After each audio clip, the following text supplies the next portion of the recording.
G'day guys, Simon here, Simon Cigar and Spirits. Hope everyone's keeping well. I'm here with my good buddy Chris, Mr. Poulos. Hey Simon, How are you tonight? great to be here, buddy. Thanks for joining me. Good, really well. This is the lucky number 7. That's an important number. It is, especially for me. I consider it. Is that right? Yeah, I'm very fortunate. Very, very lucky number. Thanks for joining us, mate. How are you today? I'm very well. Good. Very well. All the better to being here now. Thank you very much for joining us. Chatting and smoking with you. I think I'm looking forward to that with our great wall in the background, Simon. Yeah, the beautiful artwork. We always talk about it, guys. It's Sydney's West. If you need some custom artwork, custom spray painting or graffiti, bedrooms, skateboards, whatever your go is, hit Sydney's West up. He's super responsive on Instagram. Lovely guy, very, very well priced, and trust me, tell him you're one of my mates, tell him you're my cousin, tell him whatever you want, contact him and he will look after you. I love the cousin discount. There you go. So Chris, tonight I've got these beautiful sticks, and it was by chance that I found these because I was ruffling through one of my humidors, and these have been resting for probably about a year or so now. Nice.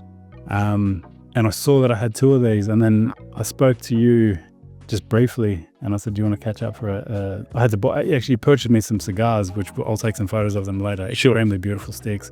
Super grateful again. Thank you for getting those for me. My pleasure, indeed.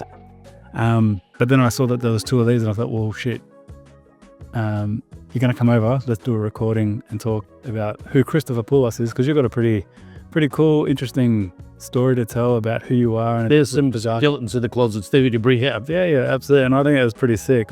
You've told me a couple of stories about a certain few people. I won't mention who they are till we start getting into the chat. But tonight, are you happy with this stick? Looks fantastic, Simon. I've had the Upman, the non-Cuban Upmans before. Yep. Wonderful sticks. And Yeho, haven't had that one. Yeah, so this is beautiful. So guys, this is the H. Upman. It is called the Banker. It's an Añejo, which means it's extra aged. Absolutely phenomenal stick. I absolutely love these. I had 10 of these. I was saying to Chris earlier, I said I got these and I plowed through the other 8 relatively quick. So like I said, it was good that I found these 2, and I thought, you know what, it's perfect for us. We can just grab them and give them a smoke. Yep. So guys, I'm just going to give a quick read, or do you want to do a little? No, yeah, you do it. Yeah, okay. Very good. So guys, the Banker by H. Upman Cigars, crafted in honor of and legacy of the German bankers Karl and Hermann Upman. This cigar is a testament to their dedication and excellence. The blend boasts an Ecuadorian Habano wrapper that hints the richness within, combined with Nicaraguan binder, a core, what's that word? Where are we? Anyway. A core and meticulously aged Nicaraguan long leaf fillers. There you go. So the details of this stick, the blend attributes: the Banker is a bold, medium-bodied cigar, that delivers rich, full flavors, spicy profile, and a robust body and aroma. It's a medium-strength stick. The Master Blender. These are always, it's very personal when you start picking flavor notes. Yeah. So take this with a grain of salt, depending on what you've eaten, what you've had throughout the course of the day. I know a lot of your aficionados already know this, but this is for the other people who don't know this. Your flavor profiles will be completely different. So this is a robust, nutty flavor with refined notes of spice, coffee, and leather. The accolades, it rated relatively good. Is that right? Yeah. It's an 85 in Cigar Aficionado, so 85 plus is what they've got here. So that rate's pretty good. I believe that's not a bad rating at all. And let's I don't know if your readers or viewers know that the Upman brand was a mid-1800s Cuban brand. Yes, that's when it started. Yeah. The bankers were the 2 German guys. Actually, 1844. Oh, there you go. That was the year that they actually went to. So that's where that H. Upman 1844 comes from. Is from when they actually went to Cuba. Yeah, they rescued a couple of rollers over there, and then they restarted the company with H. Upman. That's kept its name for over 200 years. Yeah, that's fantastic, man. Well, I'm super excited. Guys, bear with us. We'll be right back with you. Stay tuned, guys. We'll be right back with you. Excellent. Here we go, guys. So this is the H. Upman, the Banker, 1844 Añejo. Absolutely gorgeous stick. It's a Toro Vitola. Fantastic. Yeah, beautiful. First drawer. The drawer is perfect, well constructed. Yep. You can see that. And just the whole proficiency, the whole consistency across the cigar and the wrapper is brilliant. Just the initially appearance of it is absolutely gorgeous. Yeah. Yeah. Absolutely beautiful. So is that my air purifier? Yep. Bear with me, guys. We're going to be right back with you in a minute. We've just got to fix up a few technical things happening in the background, and we'll be right back with you. Stay with us, guys. All right, guys. Sorry about that. We had the air purifier going, and I didn't have the extraction fan going, so it sort of started choking up the room, and it just started making a lot of noise in the background. So. And this gives good big smoke. I love that. I love a cigar that has a billow of smoke. Look at the room. Look at the smoke. Circular. Oh, yeah. Wow. So, Chris, I'm going to ask you, as I always do with all my guests, I like to ask them a few questions, and then we sort of just roll on. Sure. Talking a bit of shit. Sounds good. Talking, who we are, what we do, and all that sort of stuff. I love talking cigars and shit. There you go. It's right up my alley. That's why I started this channel. All right, so the first one is a bit of a tongue-in-cheek. I sort of know half the answer, and that's why I put you in the corner where it says only Fuente is Fuente. Oh, that really kills me. I had the tattoo crossed around my neck.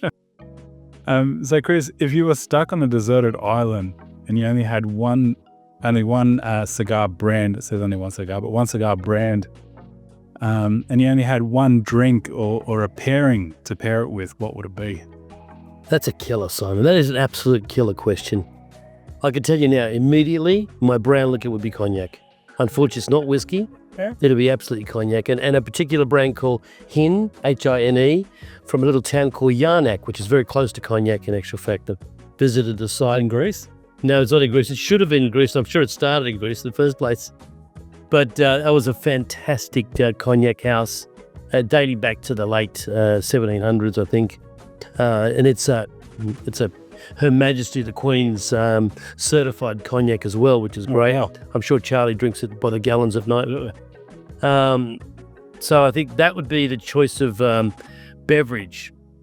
Now, and how do you drink it? Do you just drink it on the rock? As neat? Neat. Only neat ever. Yep. I love it neat. Or any food cooked with cognac is appropriate as well. Okay. Fried liver with cognac, steak with cognac. Just love it. A man of, I guess, I'm going to say many talents. You probably have to cook that up for me. Yeah, I'll have to try to anyway.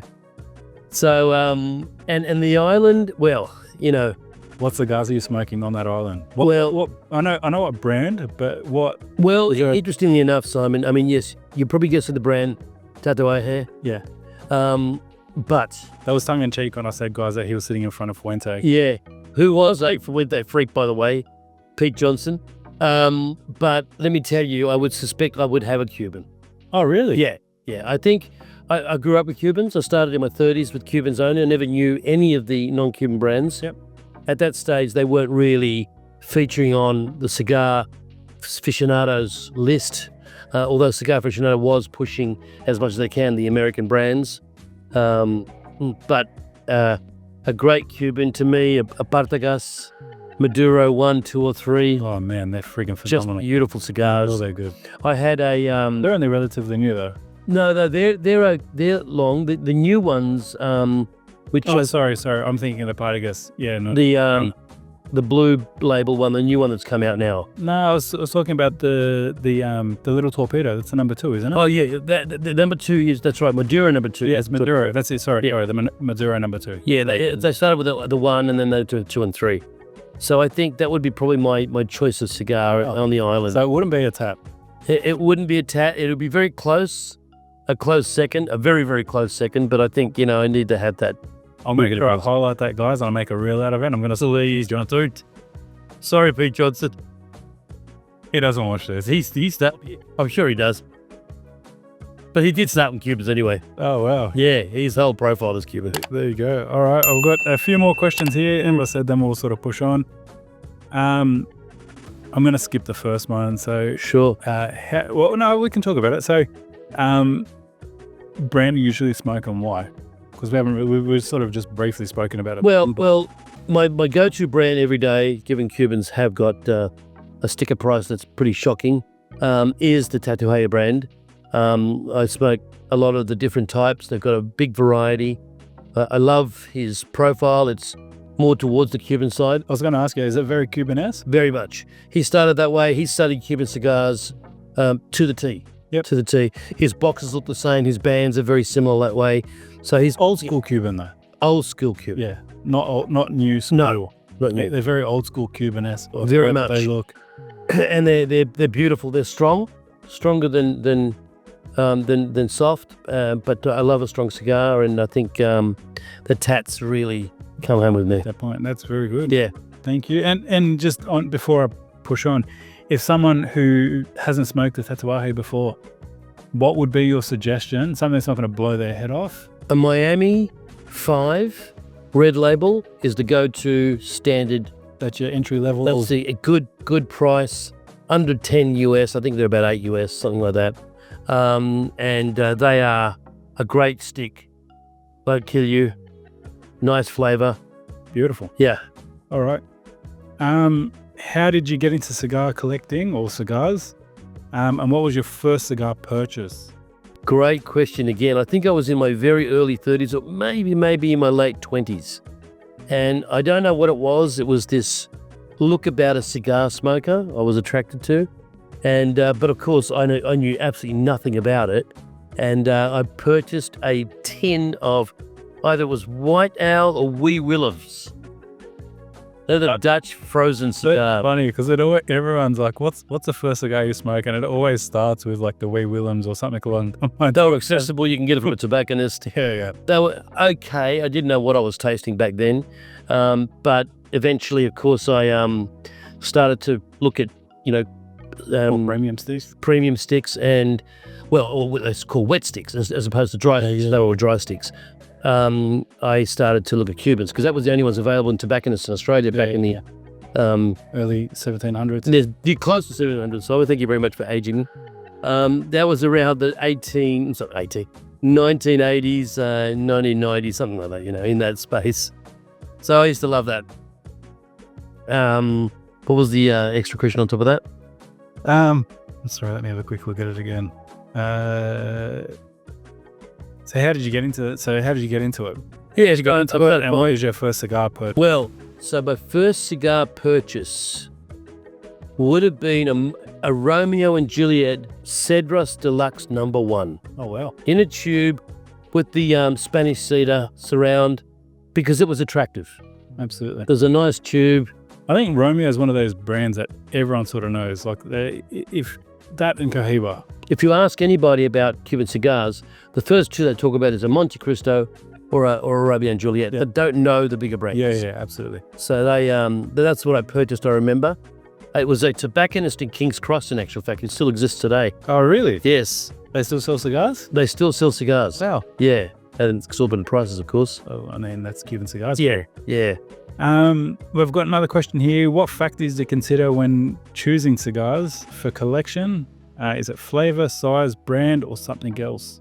That's a really personal thing. I mean, collection, obviously, there's two reasons why you collect cigars. One, to age them. Absolutely. And to enjoy them later on. Age. Yep. Or from a financial point of view, to collect them and to resell them later on. So yeah. I started with collecting, and I'll never sell any cigar that I ever have. I'm sure of it. I'm sure of it because I just can't bring myself to part with anything I've collected. Sorry. Yeah. So I can't part with any of the cigars that I've gotten.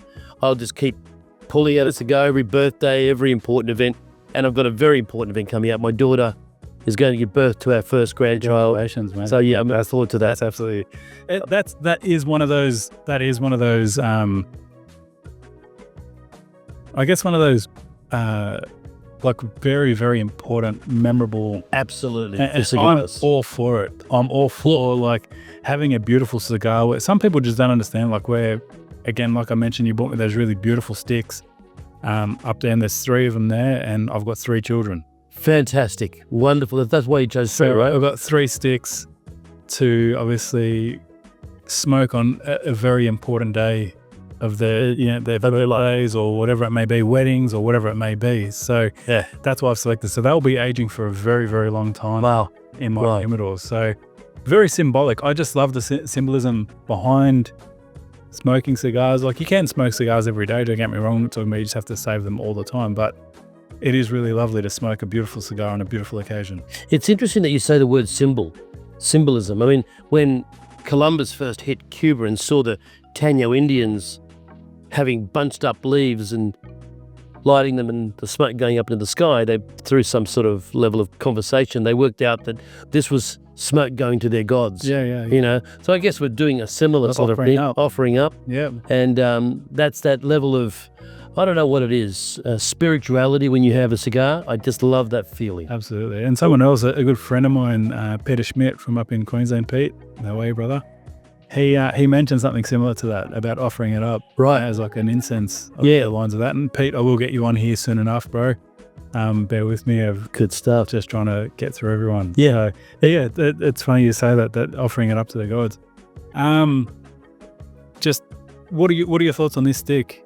So far, it's magnificent. Actually, it's got a robust flavour. I like it. It's a medium to full strength straight away. Great draw. I'm getting hints of cocoa, strong dark chocolate. Not a lot of pepper. No, I haven't retrohaled it yet. I haven't retrohaled it either, but the ash is in good order. It's burning very well, so the construction is very good. Burns phenomenally. Yeah, which means that this is a reputable company.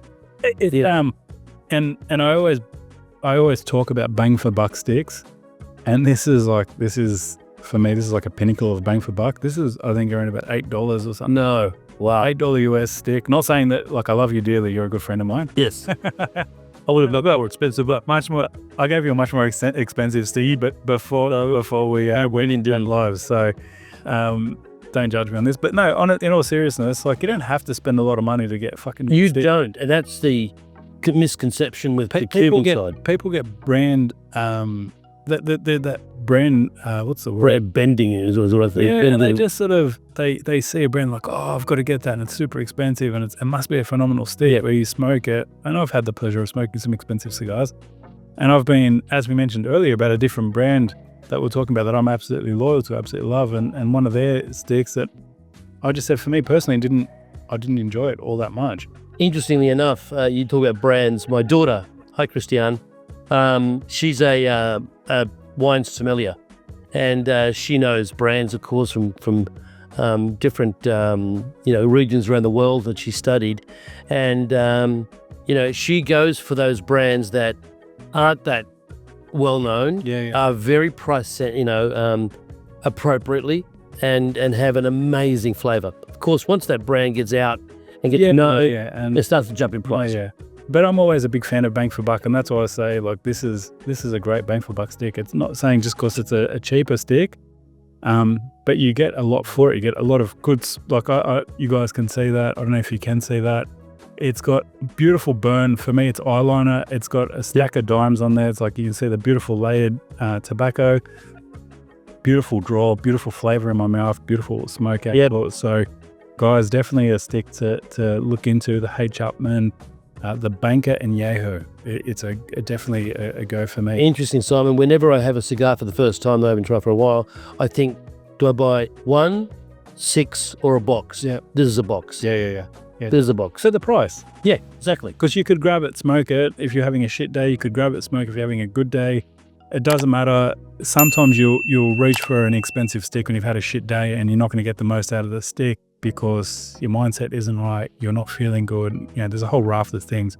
So these are one of those sticks that I believe that's a winner. Good grab. So anyway, well done, Simon. Hope you're enjoying that one, mate. What are we going to say? Okay, here we go. So, are there any cigars in your collection that you'd consider rare or particularly valuable? And this question, it's like an add-on question. This is me personally asking you this. Where are they? Where do you keep them? And how do I get to them when you're not home? Yeah, I'll give you the codes for sure. Not. valuable, I guess. Valuable to what degree? Yeah, exactly. I mean, we all know that some aged Cubans can go to $200 to $300 a stick. Yeah. We all know that. But I've got some sticks from 1999 when I had a cigar business back then, and I kept a few of those. Yeah. And I considered them extremely valuable.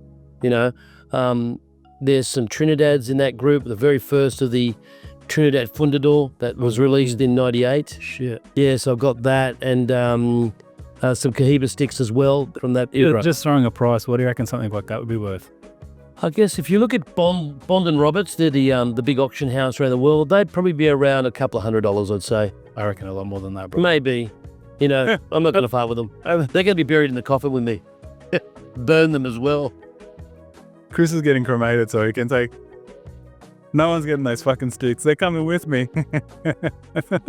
Exactly. The Fundador is a friggin' phenomenal stick. You and I were actually very fortunate to smoke one. I actually tried to get Steve on here today with us, but unfortunately he was had a prior engagement. A great Cuban purveyor. Yes, yeah, and he actually was super kind to both you and I, and he did. If you remember at the Rouge.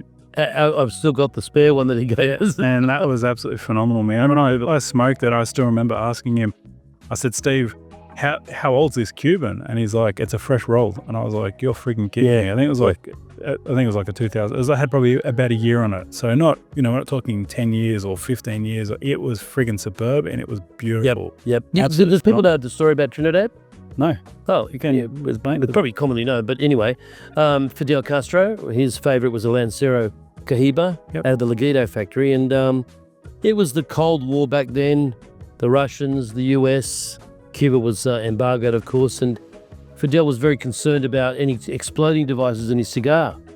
Oh, wow. I didn't know that. Yeah. So he was concerned. So he took 5 of the best rollers out of that Leguido factory, the Cohiba factory, and formed a new group called the Trinidad. Really? Yes, that's his diplomatic cigar. Yeah, I did know that is his diplomatic cigar. And I almost had a box.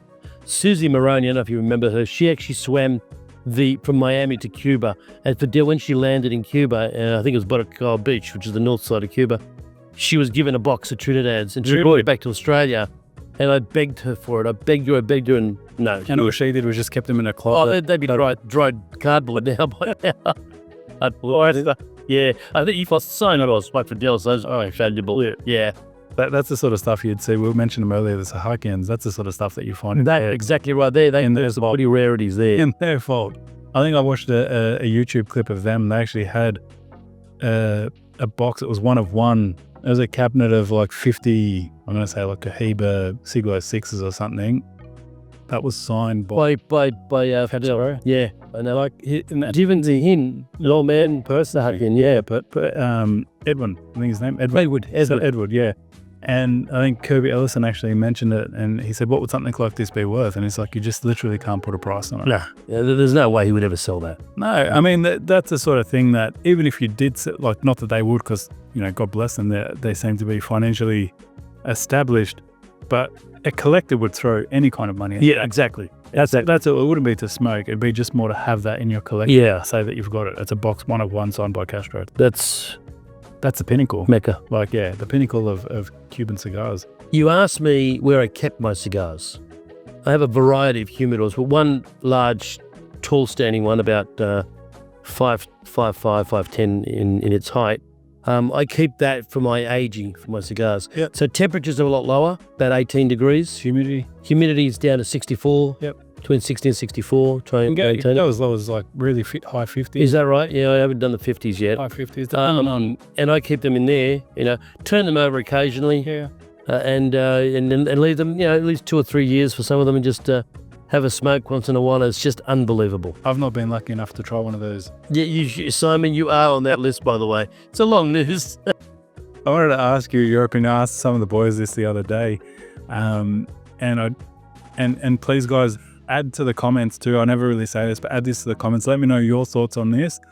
I personally believe there's no better smell than when you open up a box of Cuban cigars. You don't get it from Ecuadorian, from Nicaraguan, Dominican, nothing. No other brand that when I open up a box, that aroma it's that comes barnyard, just hay sort of. That I don't know, it just might be my personal, like, a lot of people I think think the same thing. the aroma that comes off them is just absolutely divine. It's absolutely beautiful. Yeah. It's literally for those of you who are sort of new to cigars or getting into cigars, and you want to sort of, you want to try and age a Cuban cigar, get any Cuban cigar, even like a Romeo number 1 or Romeo number 2, something like cost effective. If you age that stick, you will get that same aroma, that same really beautiful smell that comes off them. Trust me, when you do it, you'll understand. Guys, like I said, if let me know what you guys think as well. Yeah. What's your thoughts on that, Chris? Do you think much of even cheap cigars that are aged, and they say that non-Cubans don't need aging because they go through a different process altogether. But I've experienced the fact that I can age a non-Cuban and it is better. Oh yeah, shit, yeah. Yeah, a lot I've better. had some beautiful sticks that are non-Cuban that I've aged, and they've been absolutely phenomenal too. Like it's, it's definitely aging them. If you can buy one for now and buy one for later, if you've got the luxury of doing that, it's always a really good little experiment. And then you'll understand as time progresses, you'll be buying boxes of them in no time. Exactly. So it's a disease that I wasn't big one for now, one for later. Yep, your wallet. Yes, or your wife. Chris, I wanted to ask you, so you've got a cool collection of cars. Yes, cars and cigars go very well together. So I just wanted to ask you, so how did you start building your car collection, or the cars that you do have, and what are some of the key cars in your collection? So I didn't obviously start with going to collect cars. I always had a sports car and my daily driver. And the two Ferraris. No, and they're not Ferraris, guys. I started with Porsche 968, if anyone knows that. No, actually a 944 S2 Cabriolet, which was a 4-cylinder Boxster type car in the 90s, and a Cabriolet. And then I moved to a 968, which is the last of that incarnation. 4-cylinder, 3-litre job, great car. And then I went into a 911. Nice. And the 911 993, which is the last of the air-cooled Porsches, and supposedly they're collectibles now. I ended up with a turbo 993, and I kept that for a long time. I actually bought it in 2004. I still have it to today. That's the silver one? That's correct, yeah. I think I'll stand up. The silver 993, and I didn't realise, and I love the car. I love the design, the whole philosophy behind the whole car. But I realised after a while, I saw the prices of those start to skyrocket. Yep. And I didn't know why. And after I did some research, I realised that it was the build numbers. Yep. And the amount that were imported into Australia, and from that I started looking at other cars that had that same level of collectability. So I ended up, and I'm an old surfy. I know it doesn't look like I am. So I've got a lot of Volkswagens. I love Volkswagens. I've got a Combi. I've got Carmen Gears. I've got Type 3 station wagons. I've got Beetle convertibles. So they're my go-to. Yeah, they want to go. Yeah. And I think, collectible cars are very preferable too. they are. Personal preference. They got more longevity because a young kid will see a Beetle and fall in love with it. Yeah. Even though that wasn't their poster kid. They're iconic cars. That's exactly right. Porsches are just spiced up Volkswagens. I get that, but the Volkswagen has this amazing sound, and they just go forever. Yeah. I do have 2 American cars in my collection: a 1960 Eldorado Seville, a coupe, and a 1966 Eldorado convertible. Is that the Cataract? That's the Cataract. Some of you might have seen that clip on Morning Sunrise. There's Chris in the Cataract. Someone got married in the back of Chris's Cataract. It's a Cadillac. Yeah, but the journalist said that, oh, here comes Chris and his Cataract. So we've been giving him shit about that forever. So. So I love those American cars. They're just, to light up a cigar and drive the convertible, nothing better than that. Yeah. You do look like a bit of a wanker on the road, I must admit, but hey, I'm a wanker. They're just jealous. That's exactly right. They're just jealous. So there's 7 litres, 7 metres. I do not have any electric cars in my collection. And I will never have an electric car in my collection. I've got a personal view on electric cars. What's yours? And I'll explain mine after, but... I guess because I collect cars because of their shape, design, sound. An electric car is an appliance. We all know that.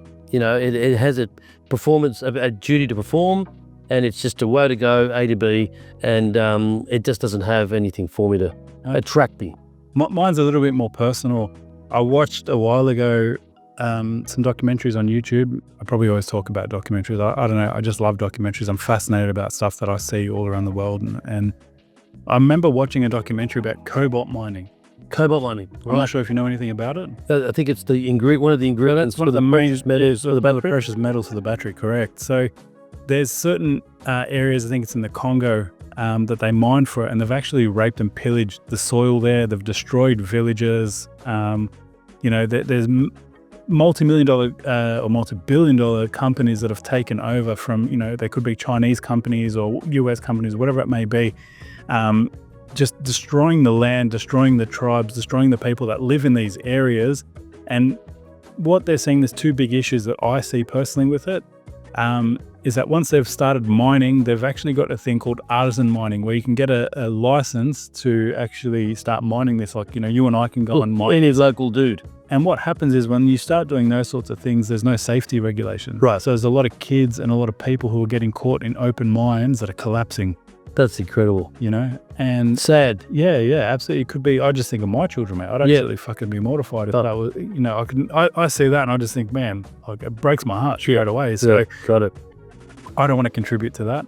Good. So that's one of my personal reasons. Well, and then a lot of the birth defects, because a lot of the silica dust from where they're cutting these mines and going into people's lungs, and there's massive amounts of birth defects now with children in that region. I don't think many people know that. Yeah. So when you start learning about it, and I don't want to sound like a conspiracy theorist, I've literally left my tinfoil over by the computer today. I'm not wearing it, just so people don't think that I'm a tinfoil or a conspiracy theorist. But there is actual merit behind it. Guys, do your own research. Again, like I said, I just watched a documentary and I was mortified when I watched it. It's just unfortunate. I don't think we should be taking, we shouldn't be taking people for granted. That's why I'm a massive fan of Fuente, as people may know. They've got a massive charity, social aspect to him, doesn't he? That, and also they've got a big charitable organisation, them and JC Newman, where they actually give back to the people of the Dominican Republic, where of the people that in their factories and everything. No, like in the areas of where their factories are. Right. So they've established schools, hospitals, doctors' surgeries, clinics, all these sorts of things. And they're actually putting a lot of the young kids who would typically go to a factory and want to start learning how to roll or start being a part. They'll say, no, go back to school. When you finish your education, if you still want to be a roller or you still want to work in a cigar factory, come back to our land. And at that point, they won't, because they're obviously educated and they know a lot better, and they'll go on and further educate themselves. And typically a lot of the people who have been blessed to be in that area actually start working to give back to their community. That's fair as well. So when I see that, that's why I'm a big fan of Fuente, and that's why I'm not a big fan of electric vehicles, because of those kinds of, unfortunates where people are taking complete advantage of disadvantaged or underprivileged people.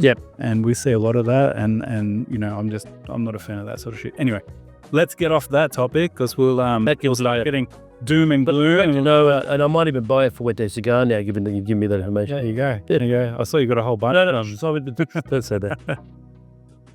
So guys, Chris, cigar still smoking good? I just did a retro hail. Got beautiful cashews, a little bit of white pepper at the end of it, but very, very nice. It's still very pleasant. Beautiful cigar. So a very beautiful retro hail. That's very, very soft. Pleasant. It's very soft. That's a perfect word for it. It wasn't. Sometimes I retro hail and you'll see me going, like, my eyes start watering, look, I want to start crying. So that's definitely not from that. A very big surprise, this cigar, by the way.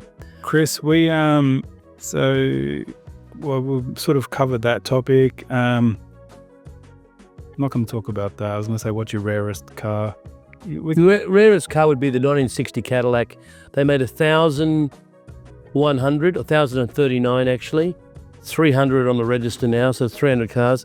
I mean, not that it's a great desirable car amongst the masses. Yeah, but it's a rarity. It is a rarity. And the 993 Turbo, there's only 100 cars imported into Australia, so that's great. I don't know how many remain, but that's and that's what dictates price. It's supply and demand. It's always the same. Yeah, it's always the same. So, Chris, I want to ask you. This is the last one. This one I chuckle about all the time. When I read this question, purely for when I say my family, like my uncles and so on and so forth, have had a situation where this would be very, very applicable to them. Right. So are there any cars that you regret passing or selling on? Absolutely.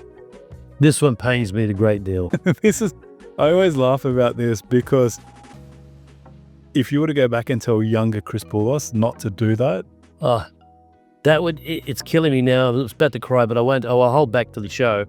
It was only 370 made in the world, right-hand drive, a BMW Bauer Cabriolet 2002. is that the one with the pointy front end? Not the shark nose. No? It's the smaller 2002, which was the first of the 3 series. In actual fact. Yeah. And it was a Bauer Cabriolet, which is very rare. And I bought that for a ridiculously low price. Let it go for a decent price, but that's nothing compared to what it is today. Now, Yeah, that kills me. So thanks very much for raising that emotion in me, Tommy. You can sleep on that tonight, crying yourself to sleep about that car. Now, I laugh because I don't laugh. I laugh, but not at my uncle's expense. But one of my uncles, God bless his soul, he passed away recently. Actually, about 2 weeks ago, he passed away. Uncle Joe, and he used to come to Australia and deal with a lot of the car yards along Parramatta Road. Right. And he, at one point in time, I think we still got photos of them, he had a Tirana XU1, a GTR XU1, so like the freaking pinnacle. That is the pinnacle. He had like LH Tiranas, he had GTO Phase 1s. What? Phase 3s. He had like HK Monaros, shit that like is the Australian icons of cars. Like these cars are friggin' worth a fortune now. They're the Ferraris of Australia. Yeah, absolutely. And they're just so desirable. We talk about collectibles. Yes. Extremely collectible cars. And it's so funny because like back then they'd buy them for $2,000 or $3,000. Unbelievable. And he sold them. And I remember speaking to him when I went to Lebanon in 2017. And he goes, I only wish if I still had those cars, But that could be all those cars are well over $250,000 each. Yeah. Well, I mean, in recent times, like a well-kept GT Phase 3, HO, it's sold for $1 million. Yeah. Anywhere between 700 to a million, that's $700,000 to $1 million. Pare back a little bit, but there's still $600,000 to $800,000. Yeah, shit, yeah. Call it around, like for a car that you paid $3,000 for, and there's photos of him, like he'd be standing, and he'd have 3 around him. You're like, mind you, if you bought one new in the 70s, I think early 70s, you're paying about $7,500. You could buy 2 houses in Blacktown for that. Yeah. 2 houses in Blacktown today worth $1 million each, right? So it's the same. It's probably better investment in the house, but we wouldn't have had any fun. Yeah, absolutely. But I mean, it's one of those things. And that's why I laughed when I saw that. And I thought I'll ask that question. Yeah. I've got my car, which is one of the last Australian-made Commodores, and I'm super patriotic. Like I love it. You have an oldie or you still got it? No, I've still got it. I know. And I always say that. Like, I mean, it would pain me to sell that car if I ever had to. And you're not going to, are you? No, I mean, I always say to my son, that's for you. Yeah, that's fantastic. Because he'll be one of those kids, God willing, one day when he's driving out, and it'll be just a piece of Australian history. And like I am in awe when I see like the HK Monaros or the all those older cars, the XU1s or the any of those kinds of cars. I'm like, oh my God, look at that car, and that's what that car will be in 30 years time. Right. So yeah, interesting story to share. So I mean, you're fortunate you have a son. I have 2 daughters, and it's still worse. Yeah, oh yeah.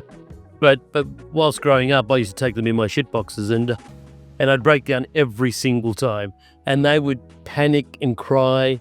So when they got old enough and I'd pick them up in the cars, they'd go, we're not getting in that, Dad. If it hasn't got Bluetooth, get lost. So unfortunately, I burnt them now. No, they're not collecting any cars. No. Mate, tell us a little bit about Chris Poulos. Sorry, Chris, I just got to check something. Please. Sorry. Extremely unprofessional. Sorry, guys, I just had to check the time that we're rolling for. So we're at 45 minutes. Wow. And I said to Chris earlier, we typically like to keep these recordings to an hour. And he's like, an hour? No way, how are we going to talk for an hour? So we're at 45 minutes. And I purposely put a timer because you could easily push into 2 hours. Yeah.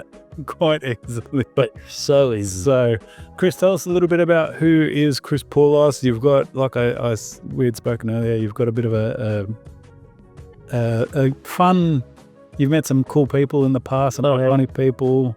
You've done some cool stuff like traveling to Cuba. I have. I've done about 8 trips to Cuba. Tell us a little bit about those, that side of Chris Poulos that people may not know. The story has been banded around. I've had a T-shirt made as a result of it. I'm not ashamed of its moment. But I did have the good fortune of meeting a Renée Rivkin. I don't know if your viewers know that name. He was a very famous stockbroker in the 80s and 90s. Made a lot of money. Very famous, very gregarious. Owned a lot of car yards. He owned a ton of cars. A lot of cars, I remember him being a motivational guest speaker at one of our events. I worked for IBM at the time, and he came to the event and put a pouch down on the table, and it wasn't cocaine. There was no white dust, but it was certainly a cigar leather pouch. And I said, "Wow, Renée, I'm Monte Cristo number 2." He goes, "You know about cigars, do you, Chris?" I go, "Yeah, look, in my travels, I met a Cuban. Got to import a few boxes myself, And he goes, "Yeah, I love cigars." I said, "Yeah, Renée, you're very famous about it. Every time you're photographed in the newspapers, you've already got a cigar in your hand." "Yeah, they made me put the cigar in my hand. I don't know, for the photo or something like that." And I did the bold move of wanting to sell him a cigar. Now, I'm a kid from the suburbs, guys. I had no idea of these big wigs. And I said to him, "Mr. Rivkin, how much did you pay for that cigar?" And he went, $60. And I remember I was buying that cigar for $15 in Australia. Shit. So I think to myself, if I could sell it for 30, half the price, I'd still be making a lot of money. Anyway, I said, "Renée, do you mind me selling you that cigar for $30? He goes, "You can't get these cigars, Chris." I said, "Mr. Rivkin, I identified that cigar. I know that cigar." Anyway, the conversation fizzled. My boss was next to me. He goes, "What are you doing?" I go, "I don't know. I just want to sell him a cigar." Anyway, he got called up at the event to make his speech. And everyone was cheering him on. They wanted a stock tip and all that sort of stuff. And he gets up and he starts his speech by saying, "Good evening, ladies and gentlemen. My name is Renée Rivkin and I'm here to talk about luck. See that man down there?" And he's pointing straight at me and he goes, "I'll be in business with him next week." And my boss leans over, he goes, "I want 5% of whatever you're going to get." Anyway, it ended up, long story short, he ended up giving me $500,000 and said, "Go to Cuba and get me cigars." Shit. Now, I was very fortunate to have met Abel Gonzalez. He was the director of the Patagas factory at the time. And I said to him, "Abel, I've got $500,000. Can you send me some cigars?" He packed literally a massive storage shed of cigars for us. And I brought him in 1999, I remember.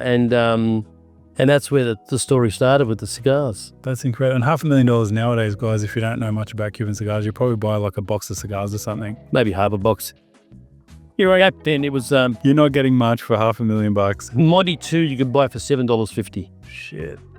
And to understand, like now here in Australia, you're probably paying, I don't know, maybe $90, $70, $60 to $80, I think. $80 from Modi 2. Yeah, so it's amazing how inflation. Yes, inflation hacks. Has killed our Cuban desires. But anyway, it was a great journey with Renée. He loved his Monte Cristos. They were big and bold. He loved that look about it. And I remember having a cigar event at the hotel in Double Bay. It was back then. It was called the Intercontinental, and it was 600 people. Really? In one room, smoking cigars indoors.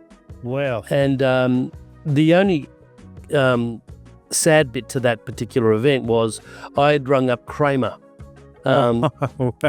Richard, Keith, I've forgotten his name, something Richards, and to be our guest speaker for the evening, and he wanted to come. He was insane about coming to Australia and wanted to be that presenter, and he said, "I'm going to be the US Surgeon General, Chris, and I'm going to give a great speech." I get great. Anyway, unfortunately, he rang a bit later and said, "Look, Seinfeld wants to do 8 episodes on the trot," so he couldn't make it. And unfortunately, we missed out on that little that would have been hilarious. That would have been amazing. That would have been classic. Yeah. So that was my little cigar journey. Unfortunately, Renée fell into foul grounds with the establishment, let's say, and that didn't bode well for him. He was a wonderful gentleman, very kind, and just larger than life. Do you have a cigar that's memorable that you'd smoked with him or you shared with him that sort of every time you smoked that cigar Funny you say that. Monty 2 is the one that I always remember with him. But one of the propositions I gave him for the cigar company was that we'd make a line of the Rivkin cigar. Nice. And we contacted a maker in Nicaragua back in the time in '99, and he made a box of and I've got that box today. Oh, really? Yes. So Simon, you will have one of those cigars. Man, that's phenomenal. Yeah. I mean, even just for the history behind it is pretty cool. Yeah. Man, I remember got the that band stuff. is the bull and the bear charging each other as the band, and R on the middle. So it was a great little cigar. And on the topic of Cuban cigars, what would be, if you were to give, a new smoker, someone who's like following our channel, wanted to get into Cuban cigars, what would be, say 3 to 5 cigars that you would recommend for them to try? If they're new to Cuban cigars, the Bolivar Royal Corona is a brilliant cigar. Shit, yeah. The biggest Cuban selling cigar is a Monte Cristo No. 4, little Corona, brilliant smoke as well. I think Or the Monterey Epicurean No. 2. that's a great Robusto, Very approachable. and matching that would be the Partagas Series D. Yeah, 5. number 5. Yep. And they're great. They're 3 good sticks. Going up a level, the Trinidads are never ever disappointing. Media Luna for me, Media Luna is just a magnificent. that's a Robusto size as well. And then if you can find them, as we mentioned earlier, The Fundador, the Fundador, if you could find them, you're very lucky. they're extreme. They're expensive nowadays. Over 120, 130 bucks. Probably if you're lucky. Yeah. If you're lucky at that price, I think they're sort of around the 150 to 180 per stick. Right. Phenomenal cigar, absolutely gorgeous, but that's on the higher end.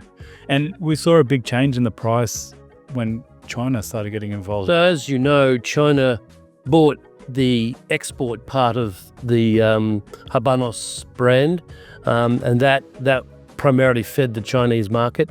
And they took a big allocation, didn't they? They did that massive allocation. Like if they paid $2 or $3 billion. You viewers might correct me. I think it was in that ballpark, and they standardized the pricing on the Hong Kong market. which is one of the highest dollars, if not the highest dollar in the world. Totally, and that really moved. And in particular, Monte Cristos, Cohibas, and Trinidad's were the ones that got affected most. It dragged the others up, and of course, it dragged the rest of the market up as well. Yeah, absolutely. And that's where players like Fuente and those sorts of brands tried to capitalize on the market too, because the Cuban market weren't able to keep up with demand. Well, let's face it, we all know some of the quality control for the Cubans aren't brilliant. A box of 25, you might get 5 that are not It just great. comes down to supply and demand, like we spoke about earlier, where you say that, there's a worldwide consumption that they want. So what they're doing is they're just trying to pump out as many sticks as they possibly can. Probably not going through doing the their proper due controls. Their due course of looking after them, draw testing and all that sort of stuff. And Cuba's been plagued with some weather that hasn't been favourable for them as well, so that slowed production down. And they don't have the rollers that they used to have. They're passed on now. And of course, a lot of COVID left. COVID had a big issue. COVID had a massive issue. But a lot of rollers left, Even after 61, people would leave Cuba. Yeah, right. Great cigar smokers, Even Robaina, which is a great brand, the only brand that Fidel allowed a name of a person to be named after. Oh, really? Yeah. Alejandro Robaina was he was the grower of the wrappers for Cuban cigars, and he was so good. Fidel loved him so much he named his brand over.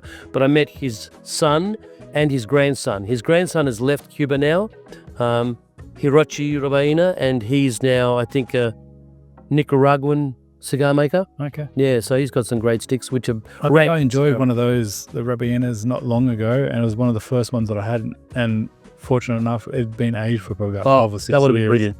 And I sort of spoiled myself, because when I tried it, I was like, oh my God, Yeah, I need more of these. that's another brand that if you can get help, they're not made in great volume, and hard to get. Quintero?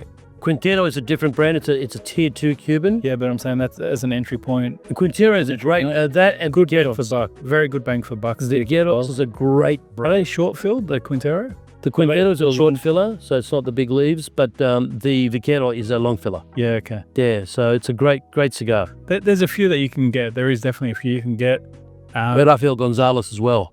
Don't get roped into the Cohibas and those sorts of brands where you start paying, even the Trinidad's, like you start paying $90 odd for a stick, or for a Siglo one you'll pay $60 or $70 for. If you're a new cigar smoker, definitely don't go down that realm. Like, you might want to try one. If you want to try Cohiba per se, my personal one of my personal favorites, and say it is not my full favorite, but one of my personal favorites. I love the Cohiba shorts. Yeah. They come in boxes of 10, or you can get you're talking about the clubs, or no, sorry, the shorts. No, yeah, you can get them in the big box. That's right. Yeah, the humidor. Yeah, I think there's 50 of them or something. That's it. It is 50. Yeah, so they're a beautiful stick, and they use some of the leftover trimmings of the premium stick, so you get that flavor and get to try it without having to pay a stupid price. And we all know the magic behind Cohiba. They age them for at least 18 months, whereas most others are 6 to 12 month age. Yep. And that's why you've got that magnificent flavor. Of course, they have first pick of the crop. Do you know where the first crop of the season in Cuba goes to? No. The King of Spain. Really? Yeah, so the first crop has to be presented to the King of Spain. Wow. Cuba, the Spanish had conquered Cuba. Okay. The Cubans don't like it, but that's one of the cultural things that they do. You're right. And what is it, in a form of cigars, or how do they? No, it's just leaves. They just yeah. Wow, ceremonial. Ceremonial, yeah, it is. That's phenomenal. A blessing. Cuban cigars are phenomenal. But in saying that, I always talk about bang for buck, whether it be bourbon, as guys know, you hear me talk about it, and Willet. That's not a bang for buck one. Don't start with a Willet, not the one that we've got up there. Ooh, but magnificent. The thing is, we talk about bang for buck, and in comparison to Cuban cigars, unfortunately, there is a massive realm of other non-Cuban brands. And I've got some tubes up there. A good friend of ours from the Cuban room, or the guy from the Cuban room, they were very kind to give them George El Mago cigars to sample a few weeks ago. Guys, they got a beautiful event coming up in a couple of weeks on the 4th of April. It's a private event. Hit the Cuban room up, but they've got some phenomenal El Mago sticks. I smoked those a couple of episodes ago. Mate, they were phenomenal. I know.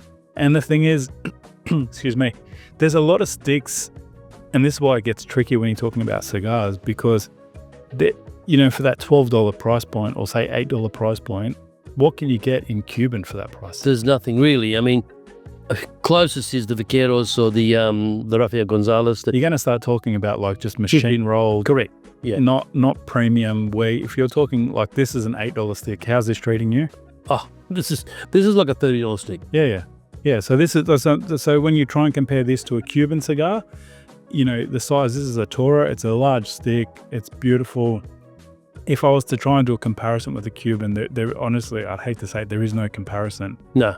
The second, third already is just fantastic. Yeah. There's no bitterness. There's no... It's consistent. Oh, fantastic. Consistent. And you've still got great ash burn. Beautiful smoke out a lot. So that's why, unfortunately, Cubans are beautiful. They're sort of been put in they've been put in a market now, or there's a certain, realm that they've been put in where it's sort of, not going to say unachievable or unapproachable, but it's just, they're not going to be something you're going to be smoking on a high road. It's really like French champagne. They thought they had French champagne on their hands now. Yeah.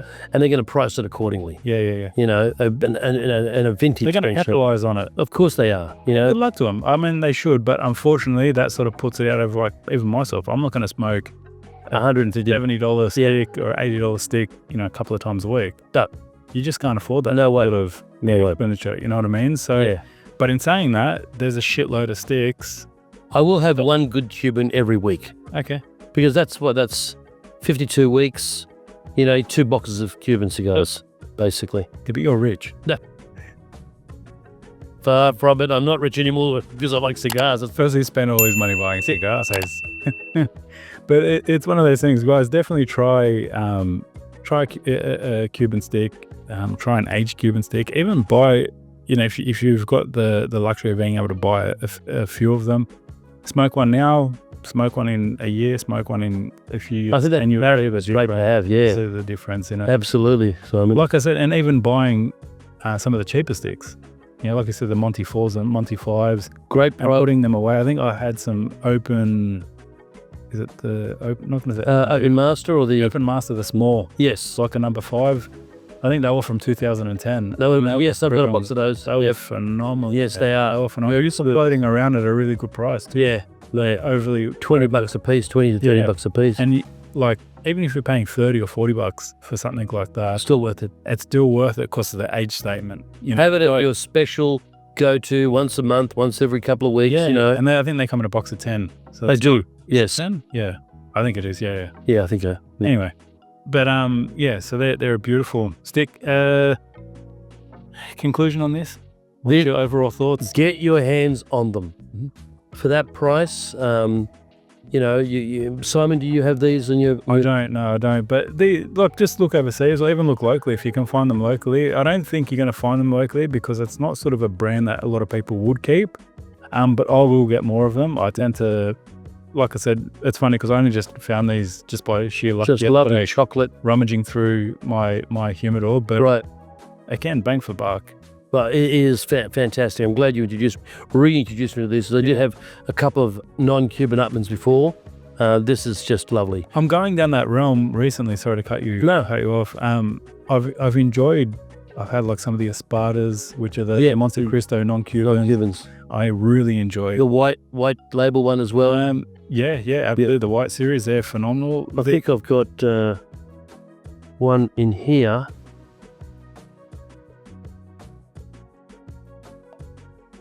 Oh yeah, beautiful. Yeah, that's a Monte. Yep. So these are beautiful. I don't know if you guys can see. This is actually aged. You can see the cello on this is a dark. I've had that for a while. What's it say on there? I can't see what it says. Anyway, but that's one of the non-Cuban. Yeah. Monte Cristo is beautiful. I've actually had the what was it? The H. Upman. What was it? Anyway, it was another H. Upman that it was by AJ Fernandez. And it's in a white or a cream and blue tube, and I think that was rated around 92. By Cigars Aficionados. So is Upman an AJ Fernandez brand? I don't know. Yeah. Oh, okay. Wait, he's a great cigar smoker. Yeah. It's a cigar phenomenal, phenomenal stick, fantastic cigar maker, and he's making for a lot of people too. Blending them for a lot of people, and there you go. I'm pretty sure this is an AJ stick. I definitely know the other one is an AJ stick, the one that I'm talking about, the other H. Upman. I haven't had much luck with the non-Cuban Cahibas. Have you tried? Never tried them, actually. No. I've had the Monte Cristo and the red dots as well. I think it was a red dot. Cahiba red dot. There's a Cahiba red dot. So yeah, I did try. I didn't like that. Didn't like it at all. I didn't like that. That was early on, but I've got some of the Cahiba Wellers. Yeah. The Weller bourbon. Yeah, the Cahiba Wellers. I'm yet to try those. So that I actually want to do a special recording where I have some of the Weller bourbon and then try and do a bit of a pairing and see how they taste. I'm yet to try them. I didn't have much luck with them, as I mentioned earlier on, but really enjoying the H. Upmans. The Monte Cristos have been phenomenal. I haven't tried any of the Partagas or any of the other non-Cuban. The Partagas I haven't tried either, in length anyway. Yeah. But they are good, apparently. Yeah, okay. Yeah. Chris. Simon. God bless you, brother. Thank you very much. Thank you so much, man, for joining us. Being here. Thank you so much. Handshake around here. Yeah, absolutely. Thank you for enlightening us and telling us who you are, and hope you enjoyed your stick and your Willet bourbon over there. I'm really enjoying that bourbon. We'd love to have you back. I'm not a great big bourbon drinker, but that one has got amazing flavors. It's got big balls. Yeah, it's like 50 or 60%. Unlike my big balls. Guys, thank you so much again for tuning in. This is my good friend, Christopher Poulos. I'll tag him in the link. I'll even add his Instagram if you want to suss out his cars and his collection of bits and pieces. Chip boxes. That's for some people. Some people say they're collectibles, mate. Yeah, there you go. Guys, that's another wrap for us. I appreciate you guys tuning in. If you can, like, subscribe, comment, as we mentioned earlier. If you can give us a bit of input, let us know what you guys are doing, what you're not doing. If there's something you want to see us talk about, someone you want me to get on here, if you want to get on here, hit me up. I'm really active on Instagram. And this is episode number 7. Extremely humble to have you on here, Chris. Simon, thank you. I'm humbled to be here. Thank you very much. It's always an absolute pleasure. Always an honor to have you here. Guys, that's me, Simon Cigars and Spirits. I'm going to tune out here. We're going to sit back, going to finish our drinks, enjoy the rest of our cigars, and talk a bit of shit. Cheers, Simon. Take care, guys. We're out of here. Have a good night.